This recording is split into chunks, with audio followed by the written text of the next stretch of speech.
as I told you last time I presented, I've been working on the history of the railroads in North America and some of the different aspects. And obviously Chicago, the trains are running all over the place with other people's track on other people's tracks.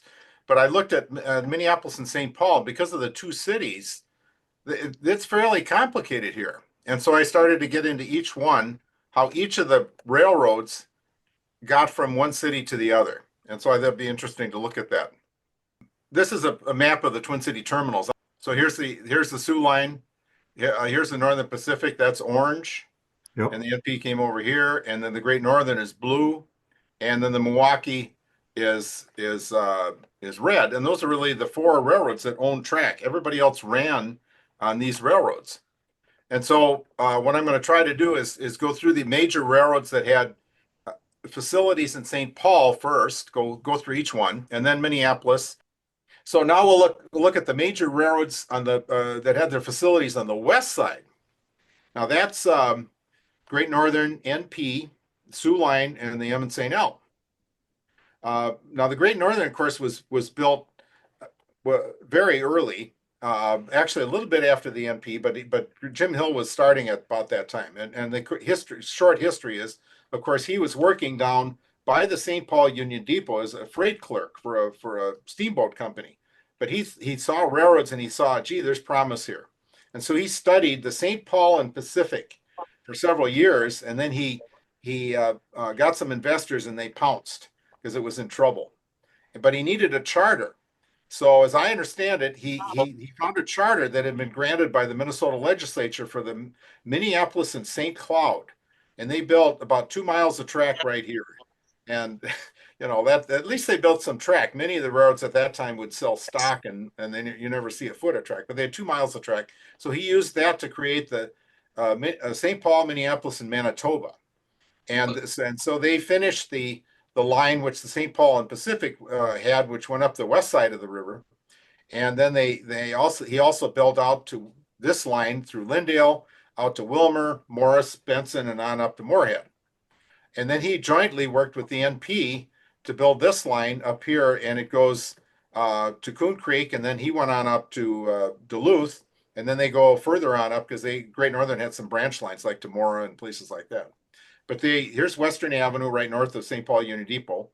Their big yard was obviously Union, and then they had a freight terminal yard on Holden Street downtown, and then of course Lindale Yard, and then there's a grain sorting yard called Cedar Lake down there. Now the passenger trains, they would come into down here. You can't see it's dotted line, but because the Empire Builder, the Western Star, were taken to Chicago by the Burlington, and so they would turn the trains over to the Burlington at St. Paul Union Depot, and they would haul them to Chicago. But when they got to Minneapolis, or St. Paul, they would transfer to Great Northern Power, and they would go across the Great Northern Passenger Main and on their own track, and then down to the Minneapolis Depot. Now the coach yard is up here by Dale Street. Um, and then they would go west. If it was a Duluth train, they'd go up this way.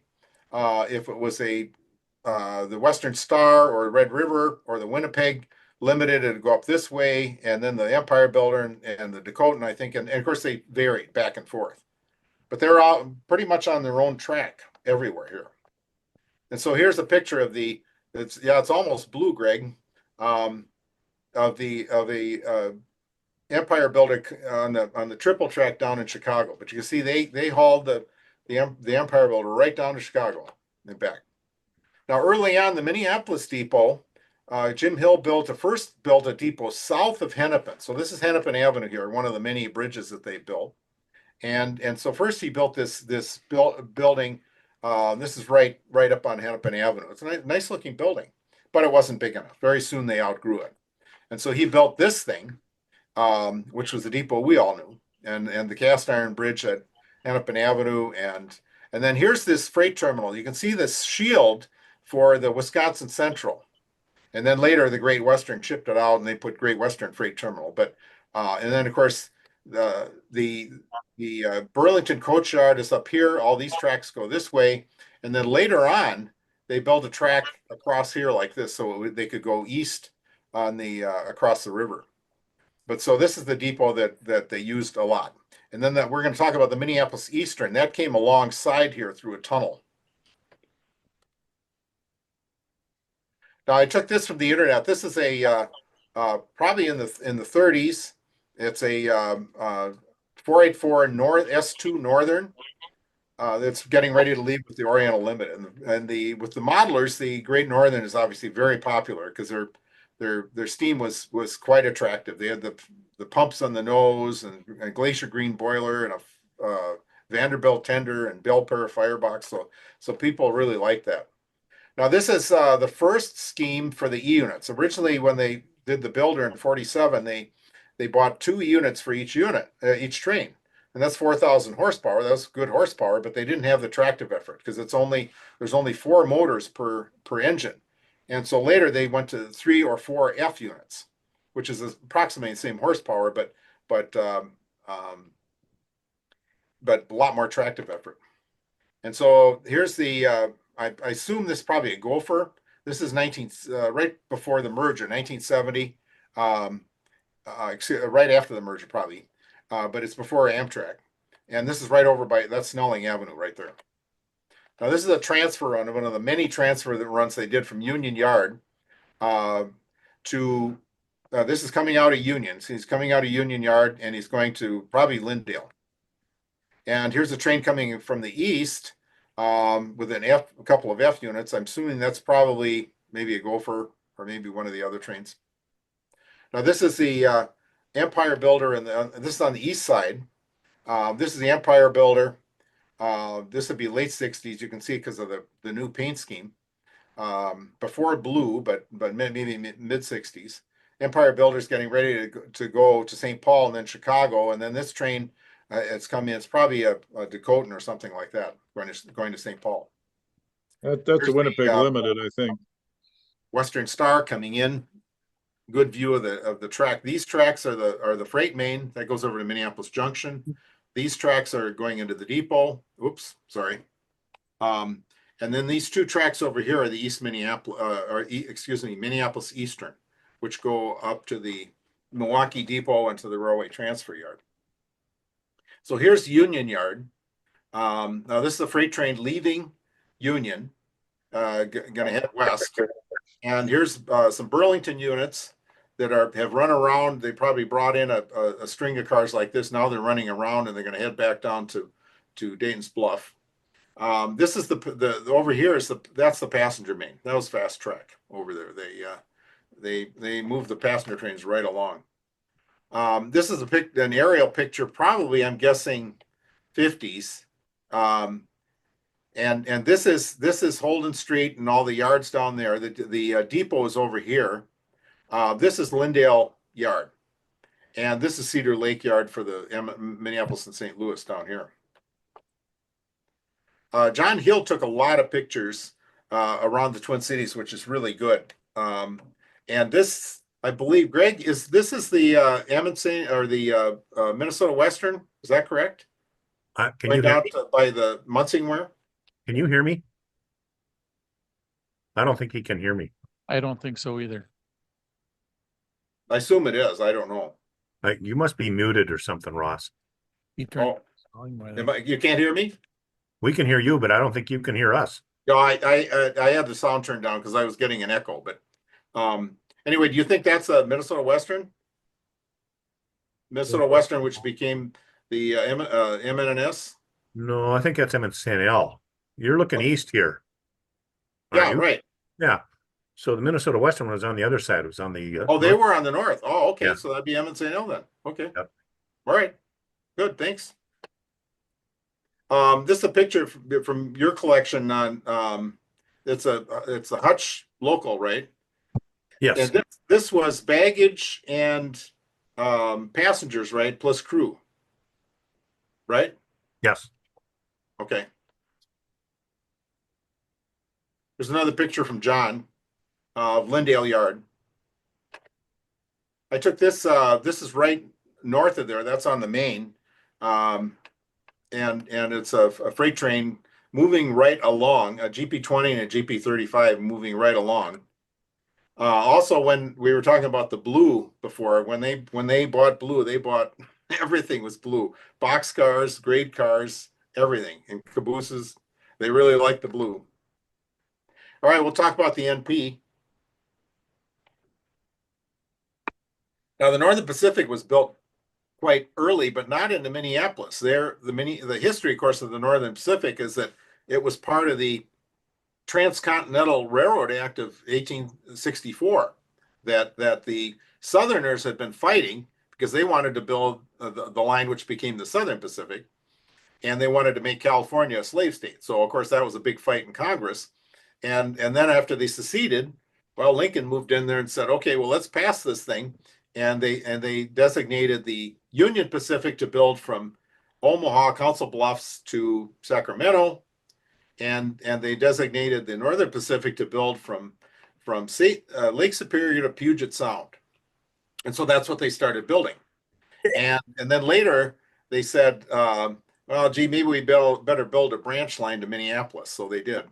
But anyway, they entered the plant right above St. Paul Union Depot. They had this. They also owned the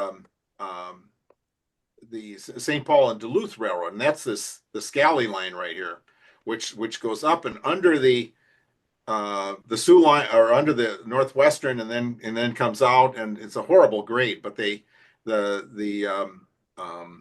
run trains on it, and the Milwaukee was going to build a line to Duluth, and so the Northern Pacific said, "Hey, we'll give you trackage rights. You can have trackage rights, and you can run your trains to Duluth." And so the agreement, as I in this book, it's hello, and okay, the agreement. This one book said it was a 999-year agreement, which I think, yeah, and it's still in effect. The CPKC is still using it. So anyway, that's the Scally line. The main line went up there at Mississippi Street Yard, and then right here at Troutbrook Junction with the Soo Line, they turned west and came across on their own line, which is now the main line for the BN, coming up here through to Northtown. That was their other big yard. And then they had this, they used, the Northern Pacific used to have their own depot downtown Minneapolis. When the Great Northern had that red depot right by Hennepin Avenue, the NP had their own depot. And so they had a line going through downtown Minneapolis, along through what became the railway transfer yard. Then they went right through the campus, and then connected to the main over that big bridge that I showed you at St. Anthony. That was a double track line for passenger trains. Well, then later when Jim Hill built the Minneapolis Depot, they ran their trains like everybody else did. They ran up the hill across at Westminster, and then they'd follow the Great Northern passenger main across the Stone Arch Bridge into the Minneapolis Depot. Then the trains going west would go up through Hole in the Wall, along that track I showed you across the Mulberry Bridge, over to, and then on up Northtown, and then they go out the main that way. Now the line I was talking about, when the early on, this track actually went through the campus of the University of Minnesota, because the University of Minnesota, back then in the 1800s, was only about 4 buildings over by University Avenue, and but then later they started adding more buildings. And my mom went to the university in the 30s, and she said the professors would hear the trains, and they built bridge number 9 over here. But they'd hear the trains, and they'd go, "Oh boy, I remember the day when we had the windows open, and the train went right underneath the windows, and it would fill the room with smoke, and they'd have to take all the students out in the hall because they couldn't breathe, because this thing's is on a lower grade." And so they got down to here. This is right under East River Road, and then they had to climb a grade. And you can imagine what this little 10-wheeler is going to do when he has to pull all these cars up there. It's going to be blowing a lot of smoke. So anyway, so later on, I think I must have been in the 20s, they negotiated to build bridge number 9, and they went over to the depression that the Great Northern had.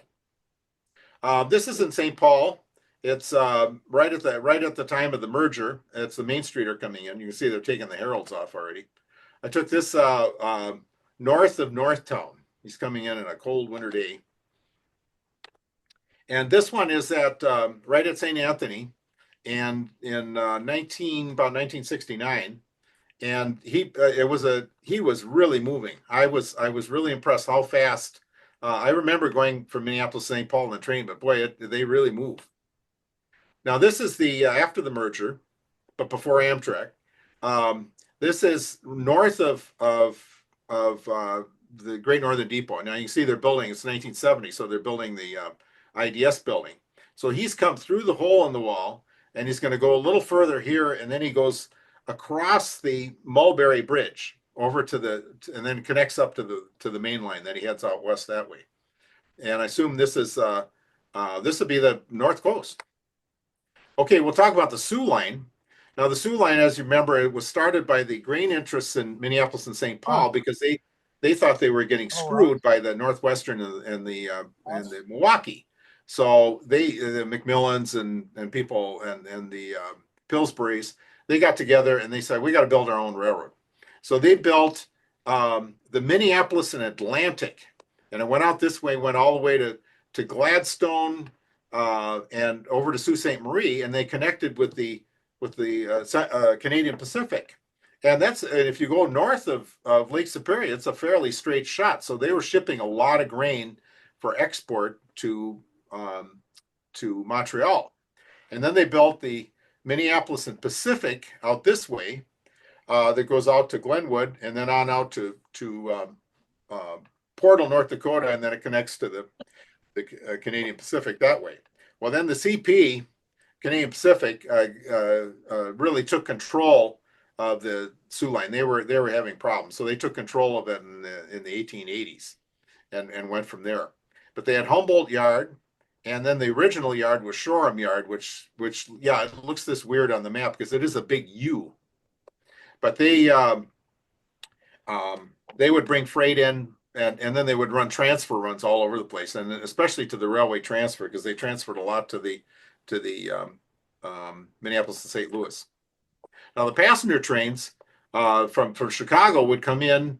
They would come into Troutbrook Junction, and then come down to get on the NP, and then go downtown to St. Paul Union Depot, and then they go through the depot, and then up the short line, across the short line bridge, and over to the Milwaukee Depot, and they would pull in, and then if there was a through train, they would back out and then go down the Minneapolis Eastern through hole in the wall on up this way and then on out that way. So that's how they did their passenger trains.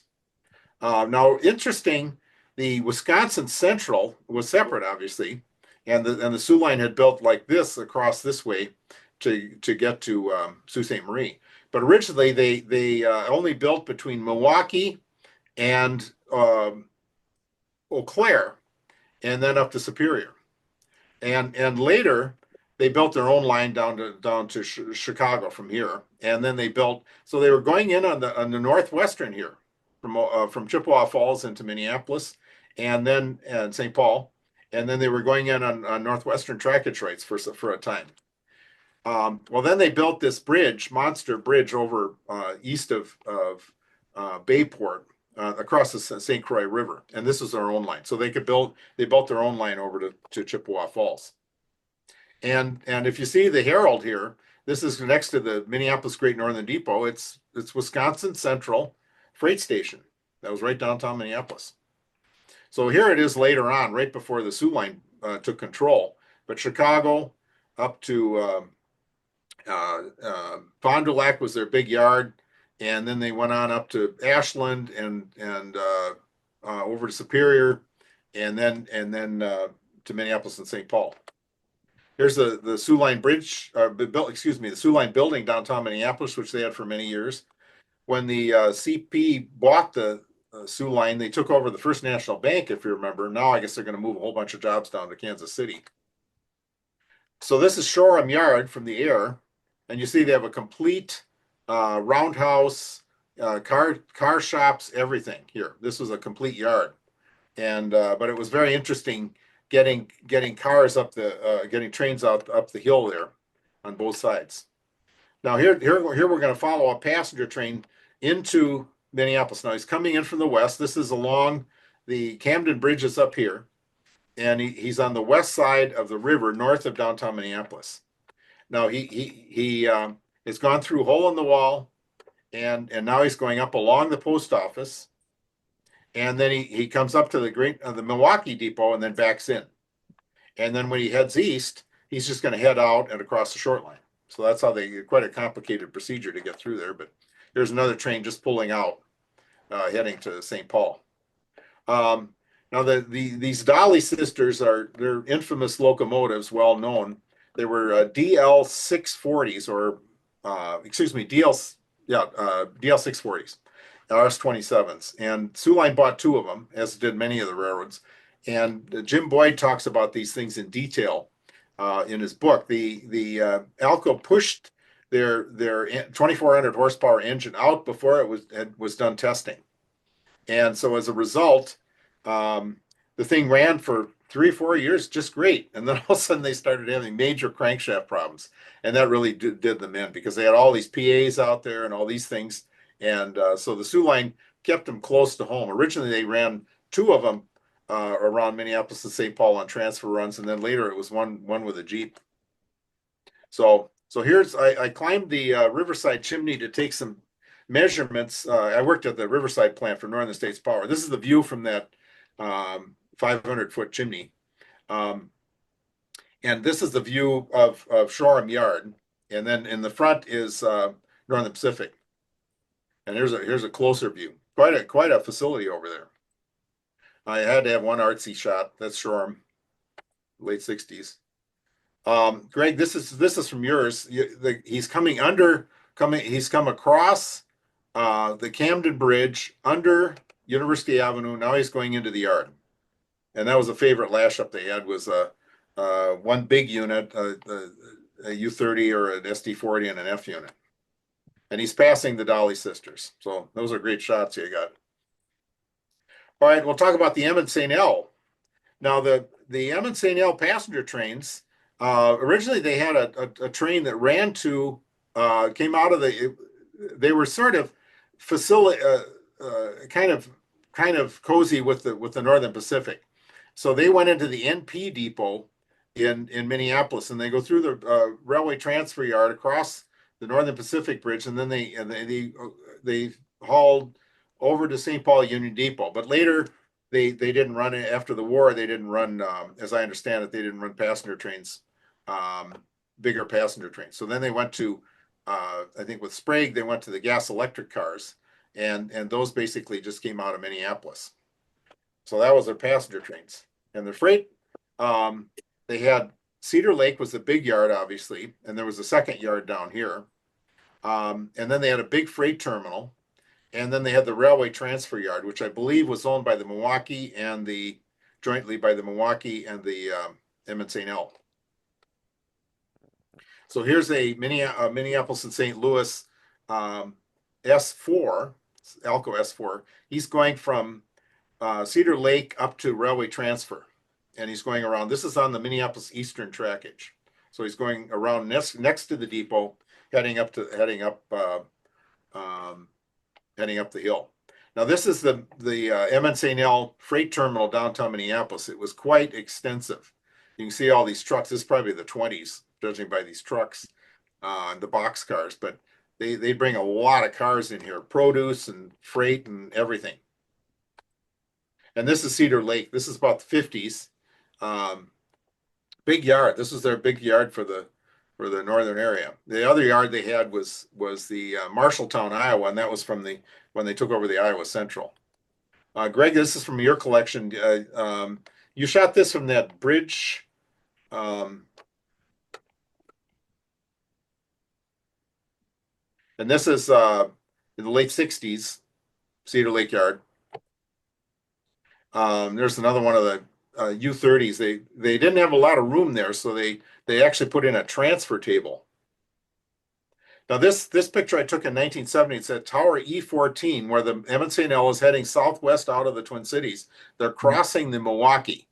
The M&L is going down to Chaska and then down south that way into Iowa. And the Milwaukee, of course, is heading straight west.